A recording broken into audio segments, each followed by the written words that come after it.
Hello everyone, this is Eiri, and I'm breaking one of my unspoken rules here when it comes to the content I wanted to make on YouTube, where I don't really like talking about current events on a direct basis, and that's because I like having my content be kind of timeless to a certain degree. But I wanted to elaborate on the video that I just released, which is ostensibly attached to this thing called the Stop Killing Games initiative. And if you don't know what it is, it's essentially it's not a petition, although there isn't really a better word to communicate what it is, because it is still collecting signatures, but it's an initiative that tries to bring awareness to the fact that games are kind of increasingly being associated with servers, and there's no solution in place when the servers go down. And the servers could go down for a variety of reasons, like just end of service being the most predominant one, but there have also been other reasons for it.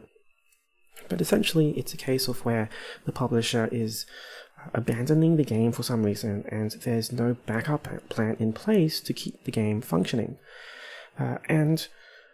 When I heard about what happened a couple of days ago about how Ross Scott, so Freeman's Mind YouTube series, classic, right? And he's the one who's been spearheading this, and he put out a video where he was kind of desperate for help because a lot of people have been getting the wrong idea about what this is, and so on and so forth. And I was looking over the information on this website. Like at the time, it was actually only at 40%, which is fantastic, right? Maybe I don't need to make this video or any content at all because of that. But I was looking over it and I was thinking, okay, well, if there's such a serious problem, it's going to end in like a month. The time is extremely short as a result. What can I do? I'm not in the European Union, and this kind of thing does have actual political power in the EU compared to like petitions in other countries. And I thought to myself, well, what can I do? How can I contribute to that? And I thought, well, what's something that's missing in this campaign? And there's this giant list on their website or somewhere, like, where they just list out hundreds and hundreds and hundreds of games that are at risk or that they've had some kind of response. And I thought to myself, like, there is something I can contribute, even though my channel is, let's face it, it's kind of tiny and all that, where I could elaborate on this, right? Because no one reads anymore on the internet. That's kind of why I'm on YouTube. No one's going to my blog and reading, like, how I'm actually, like, my own response to this. So I thought, like, why don't I, like, highlight some of these and actually put emphasis on, like, so, like, if I sort by, like, there's been tons of fan responses, but, like, I don't want to look at that because, like, that's stuff that the community's doing. What about cases where the developer's actually doing something and the list is actually quite tiny? And I thought, why don't I emphasize this and actually tell the story behind it? Like, the campaign's going, I mean, it could still be either way at this point, but the thing about winning hearts and minds is that, like, Stop Killing Games, I think, is doing pretty well at winning the minds of people, but you need a personal story to win the heart. And as I was skimming over it, I got the feeling that was missing. So I decided to sit down and spend my Friday and Saturday, essentially like a 24-hour or 36-hour span, just knocking out a video as quickly as possible, because every second counts. This campaign is only open for a year, and we have 30 days or so left. And I knocked out a really, what I think at least, is a really nice, like, 10-minute video, which is extremely dense with information. And I thought that I would kind of elaborate on this a little bit more. And yeah, that's kind of it. That's kind of the point of this video. It's going to be much more slow, and I have the VTuber model on at this point, and I'm using that as a sign that I'm just talking about this unscripted, like on a single take. But this is a very highly edited scripted version. So yeah, I don't want to make this a reaction video of anything of some kind, but let's take a look at this and kind of see what I kind of missed out on, because like I tried to be extremely dense here. So I worked really hard on this intro to make it flashy, but then the mood... Oh, it's weird to hear my own voice. Let me just... That's better. That looks better. Okay. So, I probably should have compiled a version without my voice, because it sounds a bit weird, but...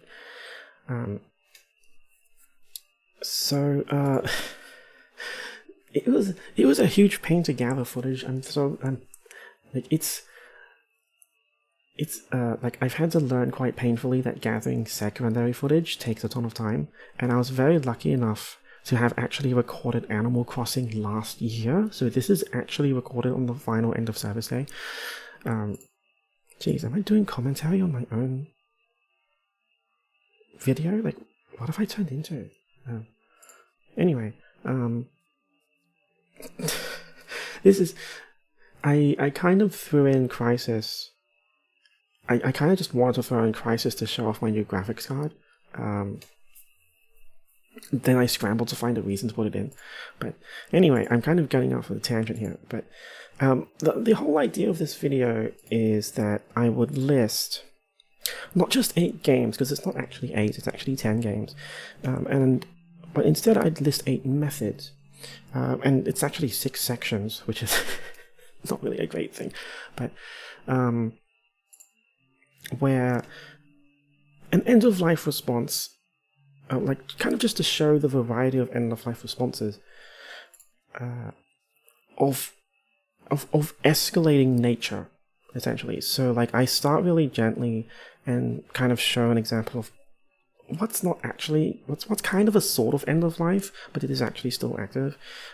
End of life does mean something more specific, as in that's actually being sunset. But in software development, there is a state called long-term support as well, which is what Team Fortress 2 is in.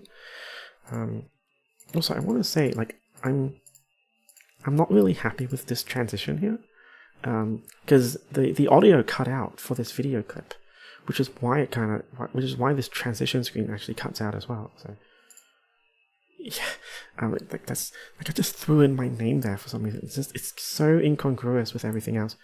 But yeah, so the first example, I wanted to like have a theme of like, here are 8 escalating methods of end-of-life responses, and a very prominent game associated with it. But the first example actually contains 3 prominent methods. So it's a combination of like letting the fans make mods, and then like eventually taking them in. There's making the game open source, which I don't really bring up in the video. Like I kind of missed out on bringing that up, but there are some other games which have which serve as a better example for that. There's particularly Doom. Doom's on everything now because it's open source. And also the idea of dedicated servers. And dedicated servers are really a PC phenomenon. Like with console gaming, like you don't really have dedicated server software. Console games are always more streamlined. So pretty much for every console game, it's in its own internal network and ecosystem. So dedicated servers are really a PC exclusive thing. When I tried to pack this video full of information, this slide here with similar games, it was really kind of mashed together really quickly. And this is the part that I really wanted to elaborate on, because it's really done really quickly, right? And I pointed out that already that this is like, this section is actually 3 methods in one. But I will point out that I actually don't know if Quake actually does this. It's just because Quake is the mechanical and engine predecessor of Half-Life. That's really my mistake. But I do know that original Doom has taken in mod campaigns and bundled in officially. It really is the OG progenitor of all of this. And Creation Club is also a tricky thing, but I decided to just throw it in as a mention because it's probably the one that most more younger people would be aware of. Like, they'd be aware of Skyrim and Fallout 4, while everything else is kind of PC only.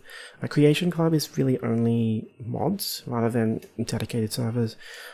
I wanted to include a segment talking about the creation kit and dev tools for Fallout 4 because they're particularly powerful, but I didn't really know how to fit it into like the story of this video, where I'm gradually building up to like more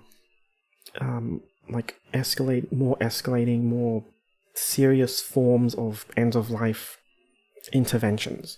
And Minecraft is actually... everyone knows Minecraft now, so like Minecraft also actually has all of those things. It's not open source, but the source is open, if that makes any sense. Like, it's not encrypted, you can just crack it open because it's all made in Java. So it actually covers, like, it actually fits in all 3 kind of methodologies for long-term support, where like you have your own servers, you can sell your own mods. The Microsoft can license your mods and resell them, and like the source is available for you to mess with for the sake of making mods. And like this is really one of those things where it's like, this culture already exists on PC and has been around for a very long time, given that Doom is from, the 90s. Well, half of this list is from the 90s. But also, I wanted to just point out something funny. I mentioned that TF2 is operated by a skeleton crew, but that's just me being polite. Last thing I heard, it was basically just Robin Walker, like maybe just one guy, someone else. That might have been a joking comment, but like, yeah. So for this section, this is a bit complicated because it's again kind of leaving out. I wanted to tell the story efficiently, but the events of Crisis and the loss of the DRM authentication there also kind of ties into GameSpy Arcade and the GameSpy servers, and those, and because this is all about the third-party reliance, the publishers themselves are relying on a third party for their service because online was just still pretty new at the time. So even Nintendo was relying on third-party multiplayer servers, which is why we lost the Nintendo DS and Wii servers, because that was all GameSpy. But yeah, I didn't really know how to fit GameSpy into this theme of end of life, because that was very mixed. The response for that has been very mixed. Some games were redirected, since the developers were still there. Other games were just outright abandoned. But it's a very similar case of them relying on third-party servers. But I went for the DRM angle because that's really a case of actual access to the game rather than accessing just the multiplayer component. I also want to elaborate here by saying that I don't actually remember how Games for Windows Live worked for Fallout 3. I do know that the save files were encrypted. It's a bit tricky because,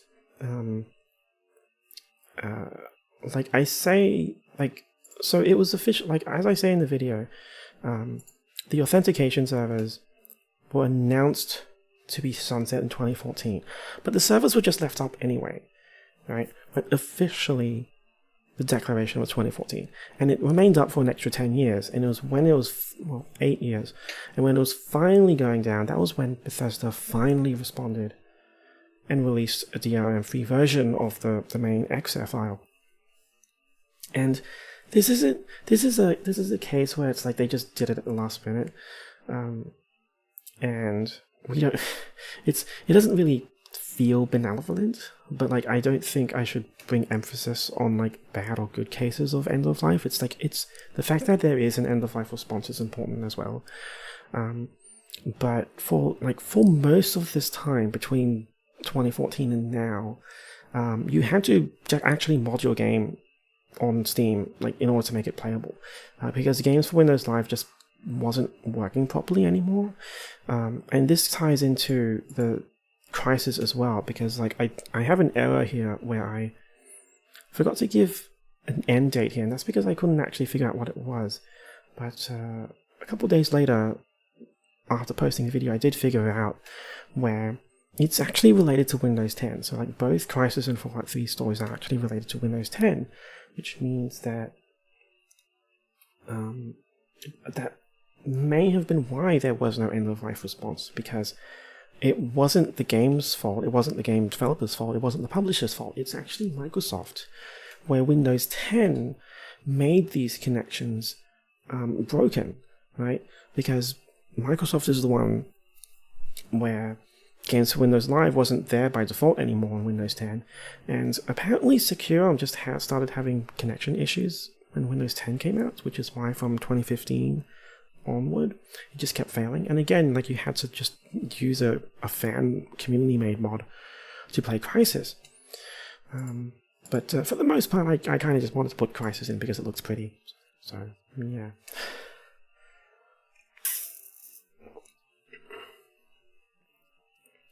What's funny as well is that it's quite possible that both of these solutions were actually thrown in very quickly, because they may have actually been the GOG version of the exe files. Like they just threw it on Steam. So like they didn't even like fix it themselves. They just took the GOG fix and released it on Steam. So my third sample is actually something that's not even on the Stop Killing Games list, but I thought actually counted, where essentially EA just released the DLC for free, but it's in a format that's only working on the retail version, because that's who it's actually for, right? So I tell the whole story in the video, but essentially, as time goes on, and cybersecurity becomes more sophisticated, that also means that account servers do need to be deprecated. And Mass Effect 2 and Dragon Age Origins are cases where like EA sold this DLC, but this store system, this account system, it's really turning raggedy at this point. Like it needs to be upgraded. But sometimes, in many cases where it's like you can't actually upgrade it, you kind of just need to throw it out and build a new account system from scratch. And that's essentially what EA did. They migrated the basics and like the account data itself, but they couldn't really import anything else from the store into the new system. And that's what I suspect happened. I strongly suspect that's what happens, because I've seen it happen before, I think. And that's really why this solution occurred, where sometimes you can't import data for technical reasons. Well, it might not even be for technical reasons. And like a lot of people don't like EA, but like they had a pretty good end of life response for this, and I think it's another thing to appreciate. So going back to okay, so looking at this slide again. I had to do a bit of research for this because I couldn't actually think of other cases. So LA Noire apparently does release all of the DLC.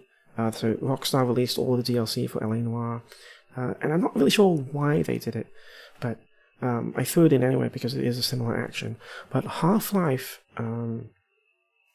is most definitely actually a very similar case, and it happened at a much earlier point in time as well. Like this happened in 2003, and it's also something that pretty much no one would know of, where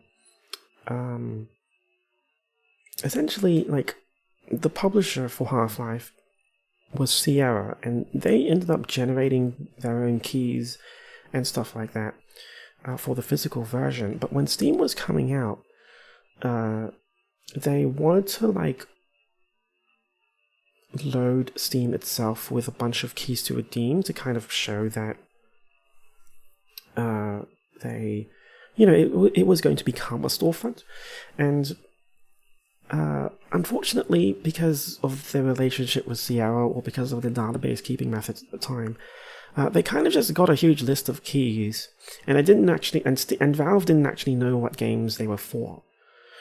So, like, if you bought, actually, I'll see if I can find like some box art for it or something like that. Or maybe not, but essentially, like essentially what they did was that since they couldn't figure out which game it was for, they decided to make each key register as like the entire Half-Life pack, where you just got the entire game, like the entire ultimate pack of all the Half-Life games. So like if you had a key for just Half-Life, Valve couldn't I really need some water. Valve couldn't actually figure out like whether it was actually for Half-Life. Like if you had a key for Counter-Strike in Valve's database, they didn't actually know if it was a key for Counter-Strike. Like they just knew it was a key from Sierra. And so like if you manage to actually have one of those keys, it's kind of a little unspoken secret, but where like if you have one of those keys, it counts as everything, which was a very, very nice bonus that they did. But it also, like, it's really one of those ancient things that doesn't apply anymore. So let's just go back to this, which is it's really one of those things where you had to be there, because like no one's gonna share that story anymore, right? I forgot to mention this. So this was me actually just going through the list of DRM failures on PC Gaming Wiki. So there are actually tons of games where Securum's failure or like the shutdown of something or other forced them to respond.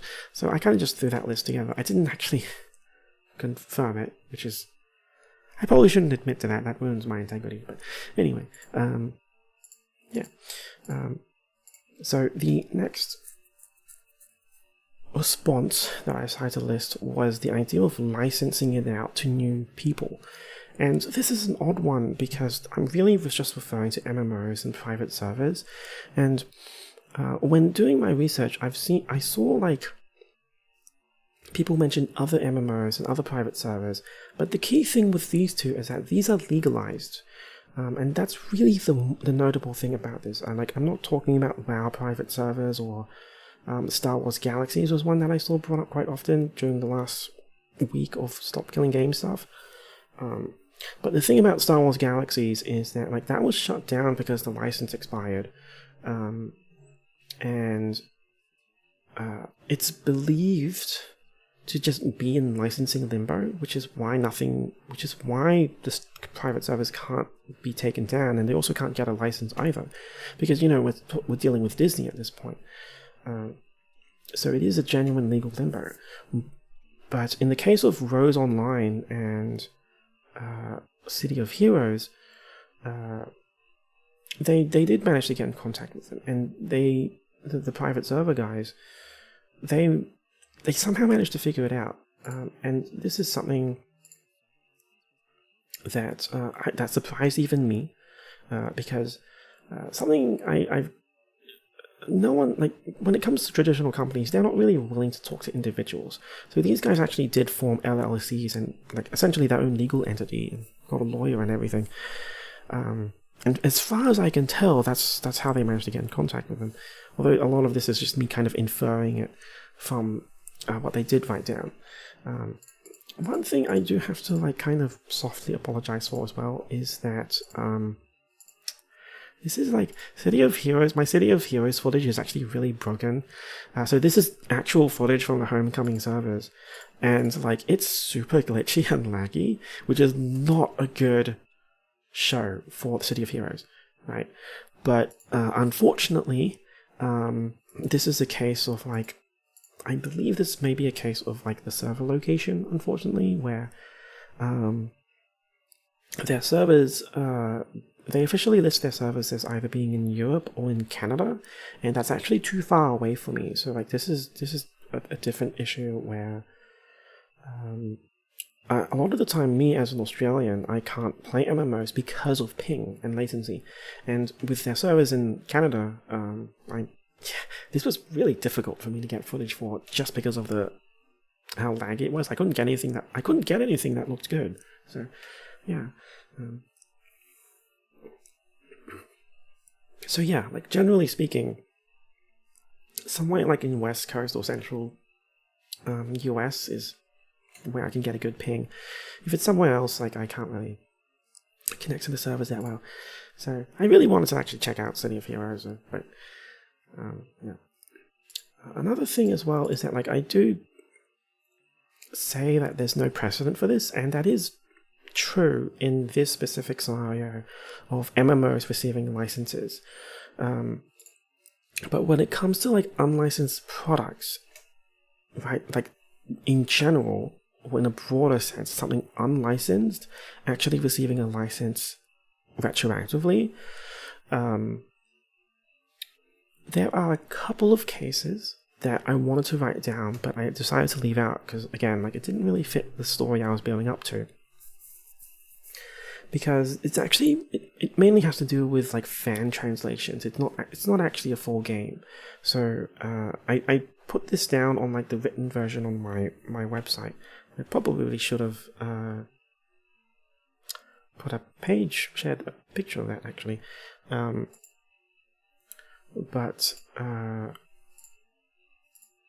Yeah, so like is the Oath in Falgana is one. A couple of Toho games got prominent translations, localizations by using the fan translation as a base. I'm not 100% sure on which is which, but again, like it's not directly connected to like games just going down. So I decided to just kind of leave it out for the video, but I did leave it in the written version, which it's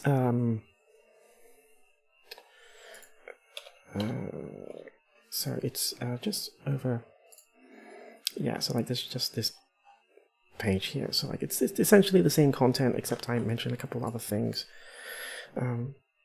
So if I go back to the video, why did I click on that? What am I doing? Now, gacha games are a genre that I really know nothing about. And I ended up just grabbing Mega Man X Dive just for the sake of the video. But I really just don't play mobile games. But I did know that end of service is a serious problem there.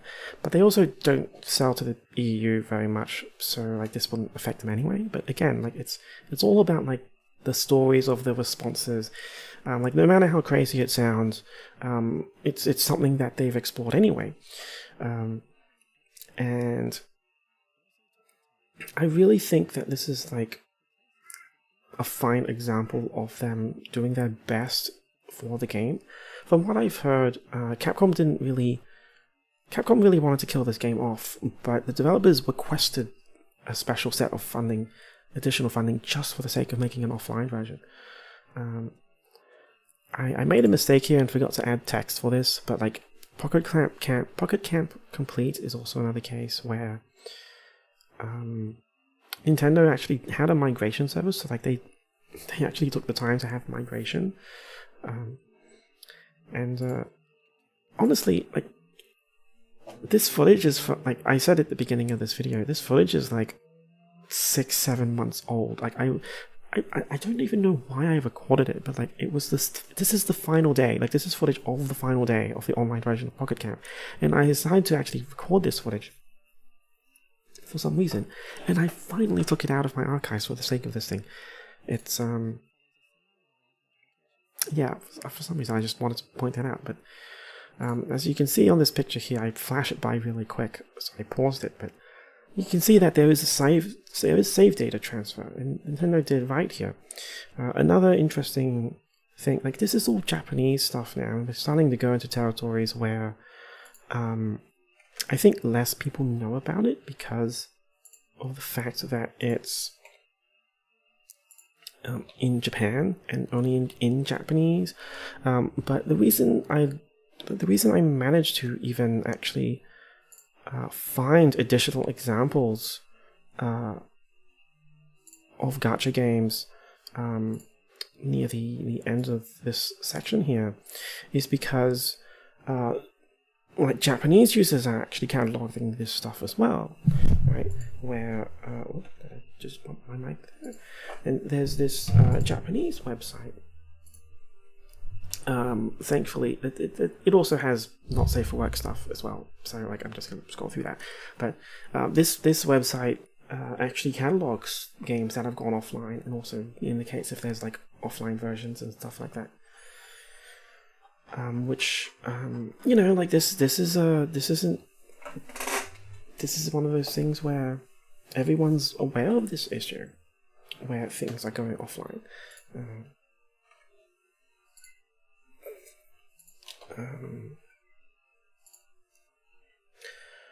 And for my final example that I really wanted to... Oop, that's the wrong slide. Whoops. Things are breaking out because I've been talking for too long. So,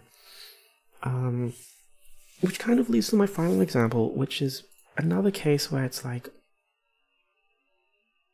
it's no one knows about it, right? Because it is only in the Japanese domestic market. And we also kind of get into a case of like, well, does it even really count? And I think some people will say yeah, and some people will say no, but I think the big thing is that like, this is the part where it's like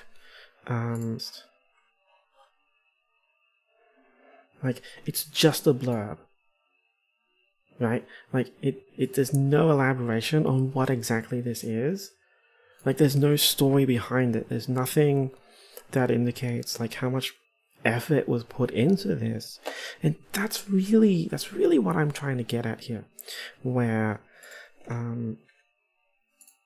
like the effort to make this is actually novel and unique, where like the amount of effort for each game of developer preservation does actually vary, and this is one of the most extreme examples of it, where it's like, well, actually let's just do a full remake, like this game, like Dragon Quest X originally came out for the Wii. It was an MMORPG on the Nintendo Wii. Graphics look terrible. I show like some blurry footage here as well, but like it's and then they just ended up redoing everything in HD. They ported it to Unreal. They did new character models. The environment might be the same, but I don't really know. But like the story is retained, the entire leveling system is retained, and it really is like that's footage of the Wii version. Right, just like that. So like that's footage of the Wii version in combat, and you can see that you have some party members there, and like compare that to like this, and it's clearly been overhauled quite heavily. And this starts getting into like the philosophical matter of like, well, is this a retention? Like, is this a preservation of the game? Maybe it's the only way to preserve it, right? Because MMOs are all about constantly evolving and redoing the game world itself, especially as the story evolves. And also because, like, the format of the game becomes obsolete. There's a particularly notable case of Destiny 2, and where they actually don't have the game data for the original version of the game anymore, because like they just kept redoing it over and over and over, to the point where they can't actually even open up. Like, not only, like, they can't even open up and demonstrate a working version of their original version of Destiny 2 anymore. Like, they had to, like, get footage from YouTube or something, which is, that's the kind of thing that this campaign is trying to fight, right? And, yeah, so,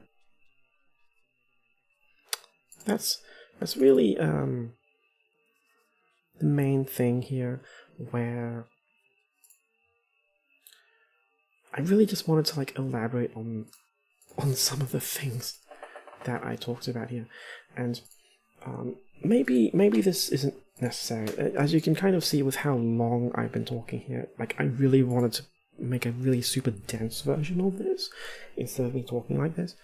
So this is really for just anyone who wants me rambling. But as we can kind of see here, though, it probably isn't even necessary. Like the signatures, the amount of signatures being gained here is pretty incredible. It's moving along quite well, and the response on the internet has actually been escalating. But like a week ago, it really could have been either way. It really did seem like things were quite bad. But I'm really glad that